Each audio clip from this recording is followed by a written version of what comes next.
Benjamin Franklin, con un talento aparentemente sin límites para la invención, dio la primera descripción útil de la carga eléctrica. Y así proporcionó la primera explicación de un extraordinario invento del siglo XVIII llamado la botella de Leyden. Por supuesto, una revolución, aunque no sea del tipo científico, separaba a Michael Faraday de Benjamin Franklin. Sin embargo, Faraday y Franklin tenían mucho en común. Compartían una ignorancia casi perfecta de las matemáticas, una insaciable curiosidad por la naturaleza, especialmente la naturaleza de la electricidad, y una participación verdaderamente considerable de genialidad. Y eso es justo lo que se necesitó para relacionar las cargas eléctricas con las líneas de fuerza. El concepto de líneas de fuerza incluiría, por suerte, también el magnetismo. Y cuando Michael Faraday se enfrentó a la cuestión de cómo poder utilizar el magnetismo para crear electricidad, su respuesta, la inducción electromagnética, pondría al mundo bajo un estado constante de flujo variable. Nadie captó el significado del flujo variable mejor que James Clerk Maxwell. Maxwell tenía un secreto y un dilema a la vez. El secreto era que oculta detrás de las fuerzas entre cargas eléctricas y detrás de la fuerza magnética entre corrientes eléctricas estaba nada menos que la propia velocidad de la luz, esperando ser descubierta.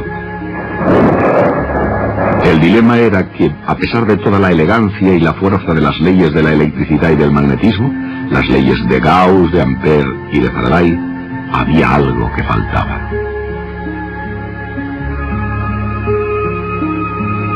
Cuando James Clerk Maxwell suministró la pieza que faltaba, la idea de que un flujo eléctrico variable podría producir un campo magnético, no solo había iluminado todo el espectro electromagnético, había completado la ciencia de la electricidad y el magnetismo.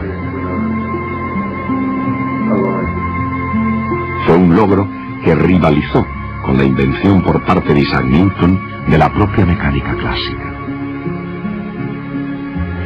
Cuando el siglo XIX llegaba a su fin, la mecánica clásica de Newton y la teoría electromagnética de Maxwell parecían ser los cimientos gemelos de un edificio de la física que permanecería para siempre. Pero era un para siempre que no estaba destinado a durar mucho tiempo. ¿Qué podía haber fallado? Ciertamente no parecía que fuera mucho en ese momento, solamente unos pocos detalles que no encajaban bien en la gran escena. Por ejemplo, Albert A. Michelson había construido un dispositivo maravilloso para medir el movimiento de la Tierra mediante el estudio de los cambios de unas franjas de luz. Todo lo que se podía esperar era un pequeño cambio en la figura. Pero cuando Michelson giró su interferómetro en el viento del éter, en lugar del pequeño cambio que esperaba, no se produjo absolutamente ninguno. Luego estaba el curioso caso de Max Planck. Su problema era explicar el color de un cuerpo caliente brillante. Para resolver este problema necesitó introducir una nueva constante. Era una constante muy pequeña. De hecho, Planck tenía la esperanza de que se anularía por completo, pero no se anuló. Y luego estaba la extraña historia de Ernest Rutherford. Cuando bombardeó una fina chapa de oro con rayos alfa ordinarios, el experimento funcionó casi perfectamente. Casi todos los rayos alfa pasaban a través de chapa, justo como se había supuesto. Solo unos pocos rebotaban. Pero, ¿cómo podía ser eso? Ni tan siquiera uno debería rebotar. Partiendo de esos comienzos modestos surgió la nueva revolución, y nadie jugó un papel más importante que el joven Albert Einstein. En el mundo de la física, el año 1905, año en el que el joven Einstein presentó su tesis doctoral, será recordado a la par que el año 1665.